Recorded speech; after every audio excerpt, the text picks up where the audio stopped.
Hello, my name is Brant. Today is the 5th day of March, 2021.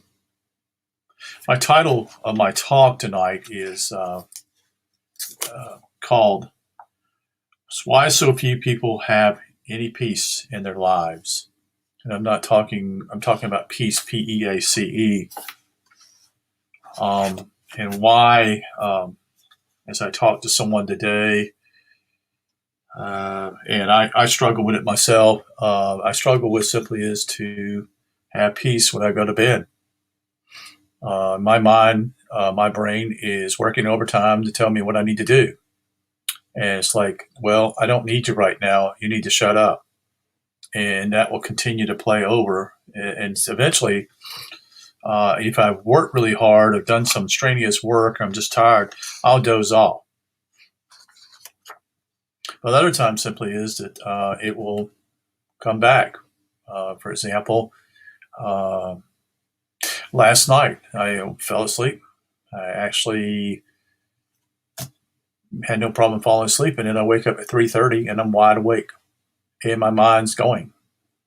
It doesn't stop. I never encountered this kind of problem.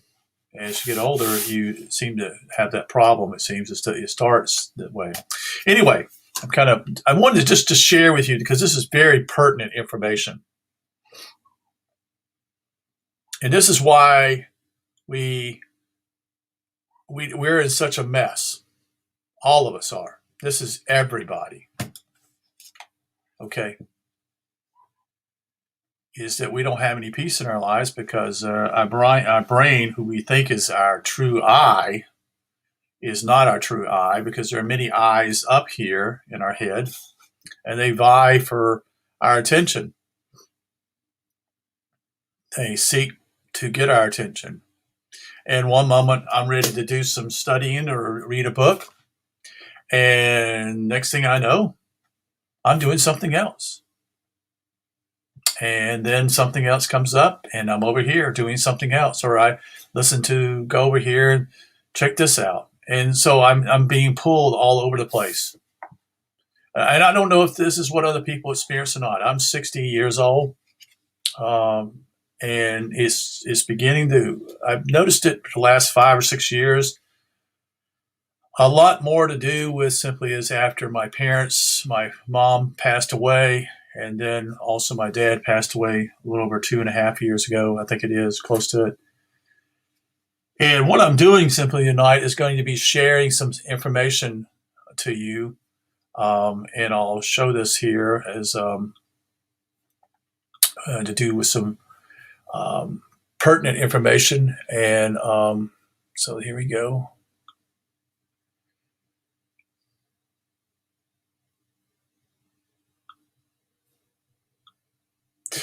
These are the some books that I have here in my library.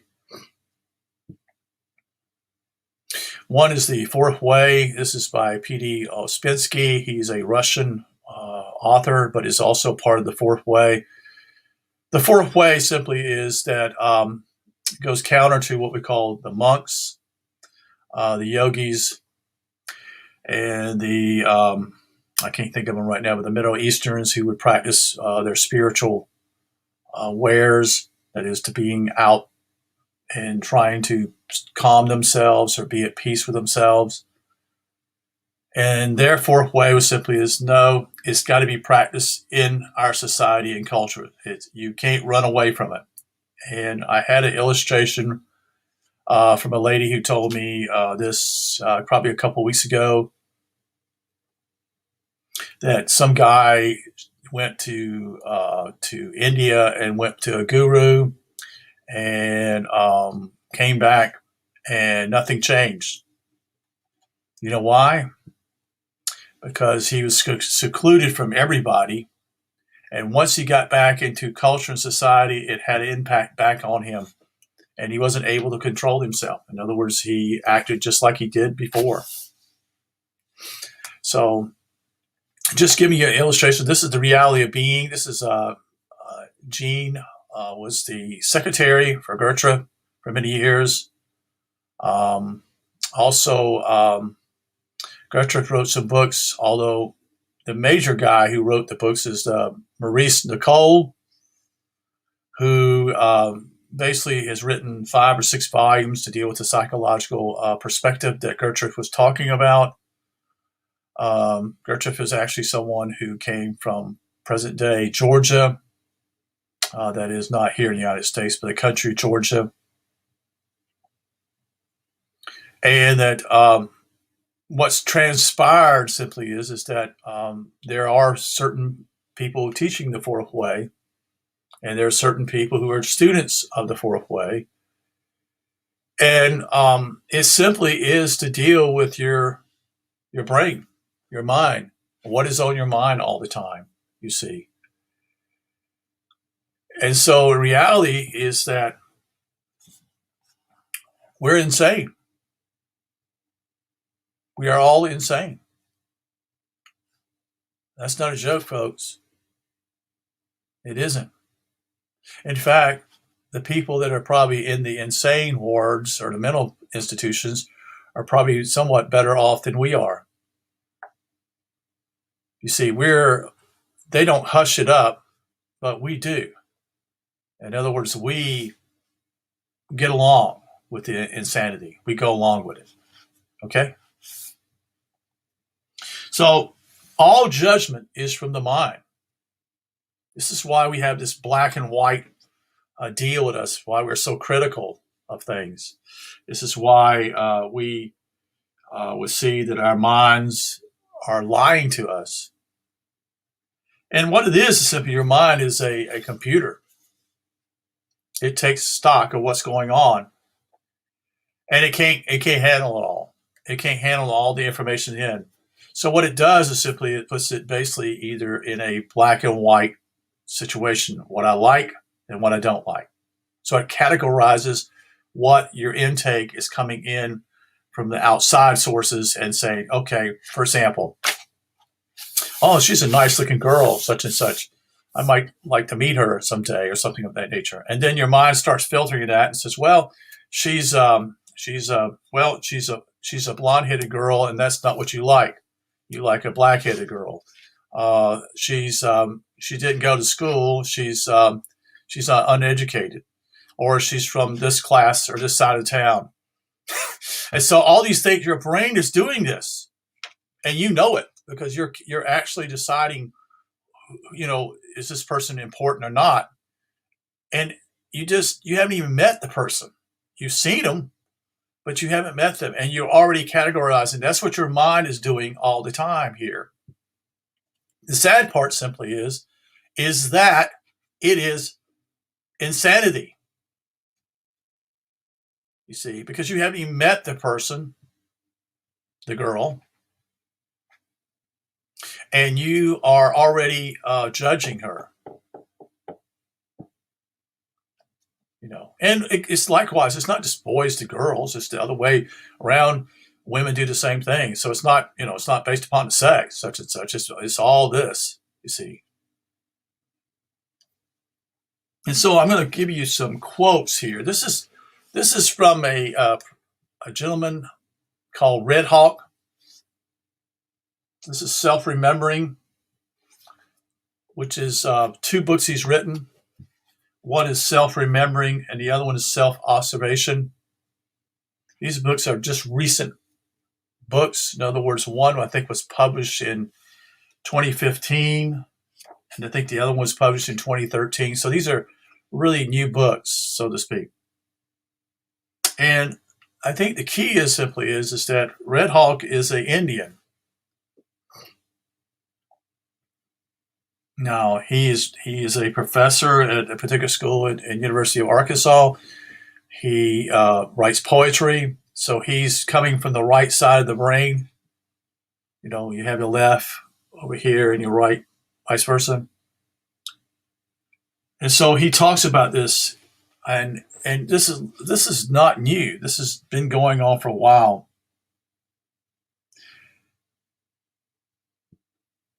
And what he's trying to share with us simply is that we think all the time. We can't even rest sometimes at night to even um, sleep at night. So this is the thinker and the thought are the same. So all self-observation which comes from mind alone is the thinker observing itself. It's judging what it sees and trying to change itself based on exclusively on what is known, the past, the personal history. Thus, there is only a repetition of habit. Doing the same thing and hoping for different results. This is insanity. It's just like, for example, the issue with voting. I don't vote. I'm not even registered anymore. But for example, it's the same way with American people. Simply is they know in their back of their mind, they know simply is that both political parties they're nothing but liars. They lie all the time. Politicians do. Yet people go out and vote for a particular candidate or a particular political party, and there's no change. You see. And people buy into this, and it's insanity.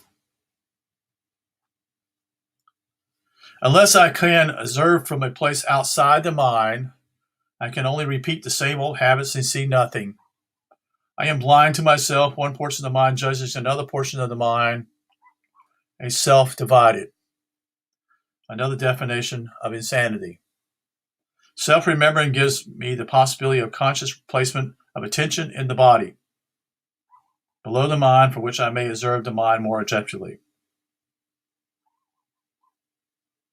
All judgment is from the mind. That's what I was talking about, just simply with a girl meeting someone. You're making judgments. You're already deciding, You haven't even met the person yet. Judgment is a strategy to avoid relationship. And the first relation has to be with the body. Otherwise, no relationship is possible. Eventually, self-observation will reveal to me that it is formed in our society. The mind is separated from the body. That is, we're divided. There is a separation in me. My mind lies to me, not on purpose, but the way it categorizes everything. It categorizes simply black and white. Something I like and something I don't like. And how does this happen? Well, it's kind of happened simply for so many thousands of years. It's being passed down in our DNA. No one's immune to this. And no one knows about it. No one really knows about it. And a lot of psychology today, as I explained in one of my videos I did, I guess about 10 days ago, maybe a little less, to deal with this simply is that modern psychology is not getting to the bottom of the problem. It's just basically coming along and saying, here's a haircut here for you, and trimming a little bit off when you really need to completely cut all the hair off.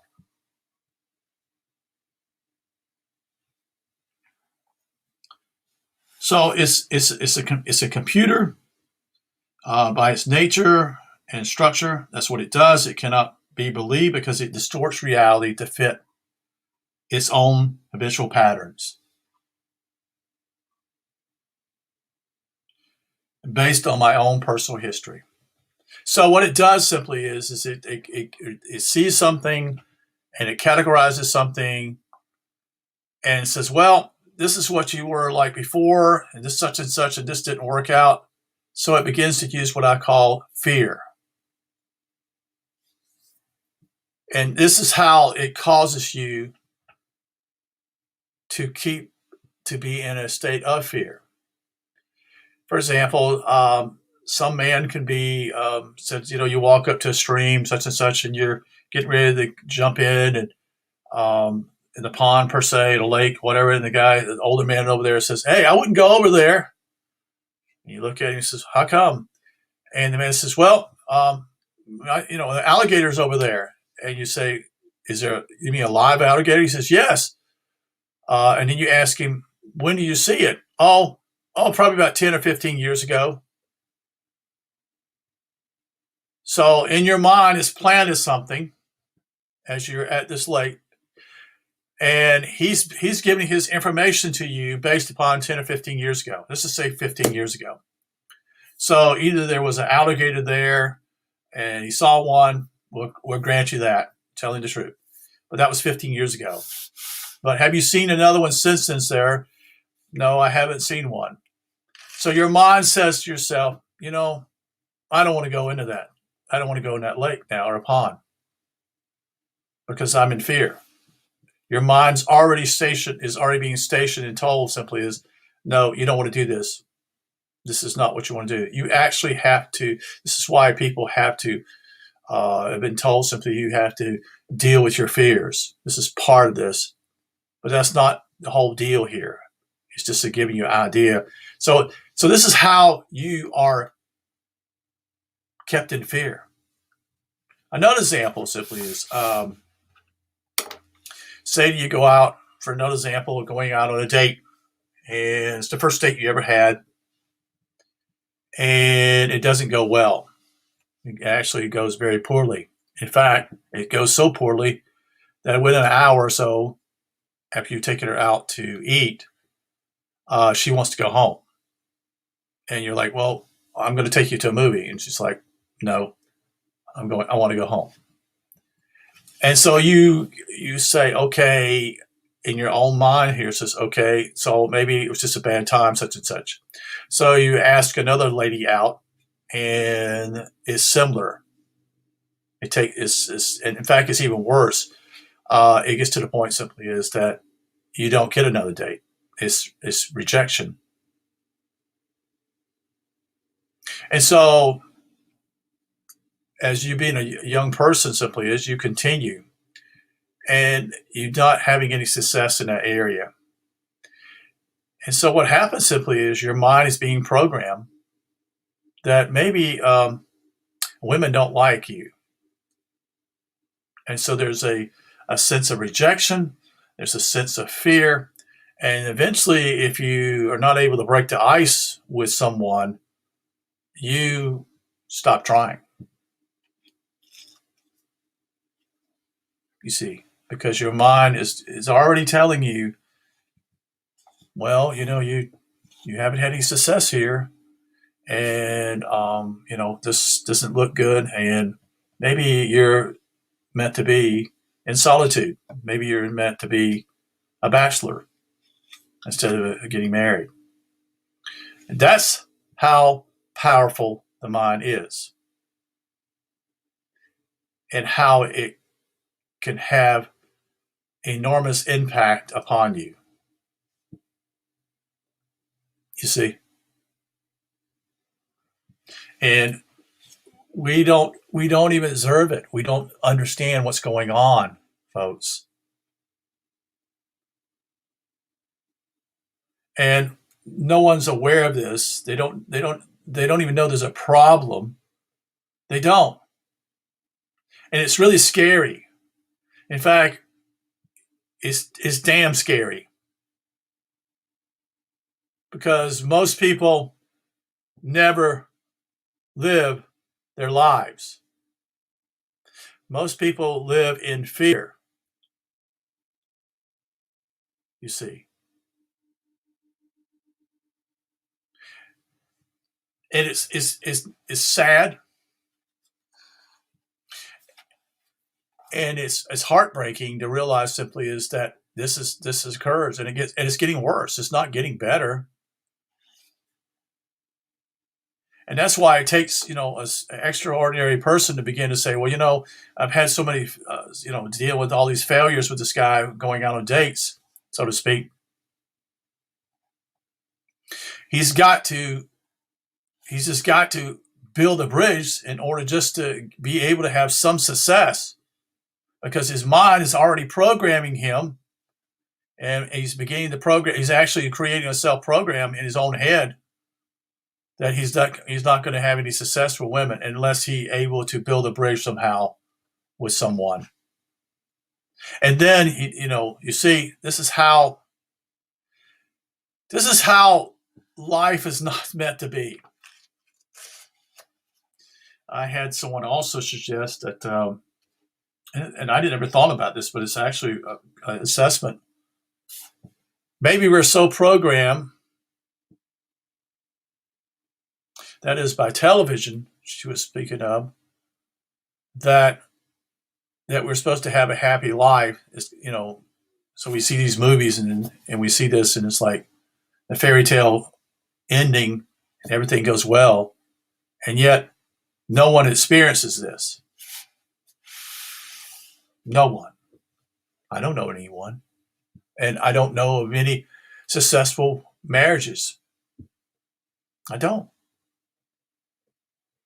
Either one party is dominating another person, or they divorce, or they're miserable. Both parties are, but they cling to each other because they're afraid of leaving or getting divorced, and so both are miserable. And I didn't mean to go into all this part about relationships, but it's an illustration of how the mind programs you and how you program yourself also.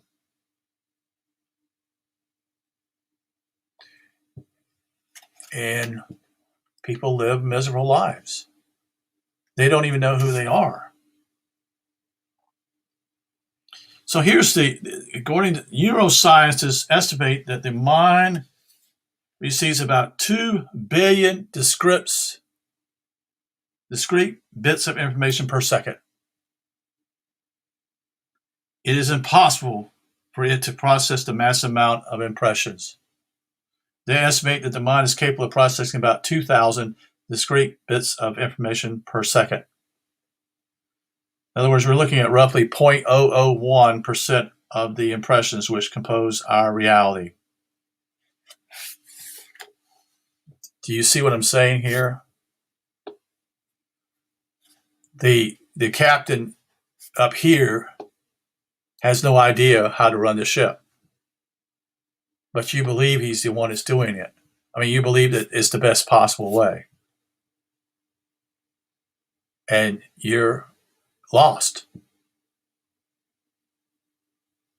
And if you continue to listen to this man up at the ship up here on the top, it's detrimental. And he goes on here, he says, simply it selects based on my personal history, what is known, my memory, what it recognizes, and can easily categorize, and store. Thus the mind is a generalization machine. It must generalize their incoming impressions because they come at a rate far too rapid to sort and catalog. So it generalizes each thing. So you're not getting a whole picture of the mind. It simply is. It's like like I said earlier, it's just a bin, things I like and things I dislike, and that's where it goes in. All dislike such and such. So no wonder no one's at peace with themselves. No wonder there's what I would call insanity with people, and people go somewhat crazy because they can't handle it anymore. No wonder people take drugs. No wonder people take alcohol. No wonder they try to find a stimulus to quiet their mind. A lot of it has to do with guilt and shame or blame from the past. And no one knows how to stop it, you see. Well, I just wanted to go through this very shortly here. I wanted to see if I have something else here. It's just, he talks about something else. He says that the mind has what we call 4 primary functions, which is solving technical problems in the present, how to fasten how to tie my shoes, how to get home from here, how to drive a car, that type of thing. Also to be able to communicate with others and understanding, and also have our memory bank, remembering that, I have a dentist appointment at 1:00 tomorrow, such and such, that type of thing. But it's not the main thing. It's not working is to be in the now. It's not present. It's not having attention to what's going on in the now. And that's why I spend the last couple months or more, I've been going out in the woods. And I do this for a purpose. I go out and I still struggle with it. I'm out there with the animals and I'm like someone trying to go out and being in, taking a bath, so to speak. So that it would saturate me. That is to do with the whole issue with nature around me and the animals and them, with them singing or making their noises or whatever. And I pay attention to that. And that's part of the trying to be present at that moment. It's also to be grounded. When I go there, I also lay on the ground, pine straw, whatever you want to call it, leaves. I don't know what's going to happen when it gets warmer because usually fire ants there'll be ants on the ground. So I don't know what I'm going to deal with that. But anyway, at this point, that's what I'm doing. And what they're stating simply is that fear separates and love unites. In other words, fear itself is keeps you separated. Love itself unites. The mind itself is a binary computer. It's simple that it breaks everything down into two parts. It's really scary. It's like a filing cabinet. You got a filing cabinet again, like I said. What it likes and what it doesn't like. And that's based upon your past. It's not based upon the present moment. It also explains why people have addictions. Why people don't understand simply what they do. Drinking alcohol all the time is going to kill you. It's going to damage your liver. And yet it doesn't compute. It doesn't because it doesn't want that. You see, it's a numbing type of effect. A lot of times people do that. I'm not jumping on people who smoke or drink of that. I'm just pointing out simply this is why people struggle because their brain is not present at the point. It's making judgments and making poor judgments for us. It was not meant to do these things, and something's messed us up for some time. So this is something else I want to share with you, and I'll let you go here. There's no right way. It is useful to sound this note of caution right at the beginning. There is no single or right way to practice of self-remembering. It is infinite in its variety and possibilities. It is unique to each individual practitioner. What follows in this book are some useful guidelines and suggestions for beginning this practice, but they're not final words by so-called experts. They are suggestions from a practitioner like yourself, a mechanic, not a guru or a master or beginner, not an adept. This book only introduces the practice of self-remembering, hence has this possibility and suggests a few fundamental ways of looking at it. It is not exhausted, nor is it authority. In all things spiritual, you must verify for yourself, never taking the word of another in place of your own personal experience. Here's a quote from Richard Lewis, and just to give you an idea. I'm so paranoid that on my stationary bike, I have a rear view mirror. Interesting. Okay, I won't keep you. I wish you a good night. Thank you for listening, and I hope that this will, what I've shared tonight will have some value. It's just very basic. This is my second video on this particular area. I've done something on self-observation. With what Red Hawk suggests is that you basically need to be doing self-remembering first before you do self-observing. They work together, but self-remembering is you need to remember who you were. And what Gertrude speaks about is only in the early years, your first 4 or 5, maybe 6 years of your life, you were what he would call essence, or I would call simply you being innocent. Unfortunately, our brain has categorized that as not being important. That's the struggle we all have. We're trying to go back and to remember what it was like when we were younger. It's so critical for us to do that. And our brain has said, well, that's not important, so I've deleted that information, or it's buried in us. And I don't mean to be I'm not trying to be disheartening or, down to this whole thing. Eventually, this guy has success. That's the reason why he's doing this. He does have success. You see, part of it is to do with seeing our real self, our shadows.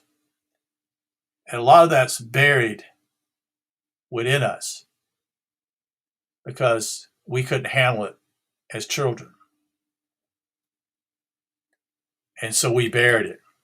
We had no defense mechanism to protect ourselves. For example, us men have been have dealt with issues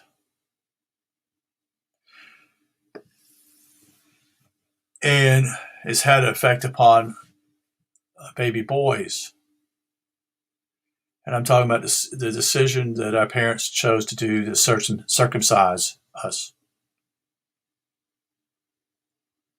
That's where the trauma begins for boys. Are you aware of that? Most men are not even aware of it. Now, you do know when this action takes place, as Janice Marcella is explaining, baby boys just simply black out. The pain is so excruciating, they just black out. And actually, some have died from this particular unethical, immoral action that takes place with baby boys. And even for my sake, it's happened to me. And the programming was so deep for me that I didn't ever ask my parents, my mom or my dad, about this. You see, because I was programmed, obey your parents at an early age through the Bible. And I'm not angry with them. They didn't understand. They basically did the same thing was done to them, and it seemed okay because they don't remember it, But it does have a process of dealing with what I taught to another person. That's why men don't treat women sometimes rightly, because they can't trace it, but I think it traces back to their mothers. That you wasn't there for me when they circumcised me. Where were you, Mom? No one was there. Most are done with no parents there. It's interesting that doctors do this. They make money off of this. It's all about money, folks. And they do this, circumcise boys, and because it's just a process. They're numb. They're not present. They're not present even to see what's going on with the child. Not understanding the pain that they are doing to that boy. So I go back here and explain simply is that no wonder this is a trauma, and it acts out in many ways upon another female. not knowing that, but that's what I sense is happening, is that boys have some type of memory and they blame their mothers or women for what's happened. I can't prove this, but it makes sense why men treat women badly. So appreciate it. I hope that some of this makes sense to you, and I would appreciate sometimes simply as to hear some feedback and let me know what you think. You have a good night. Take care.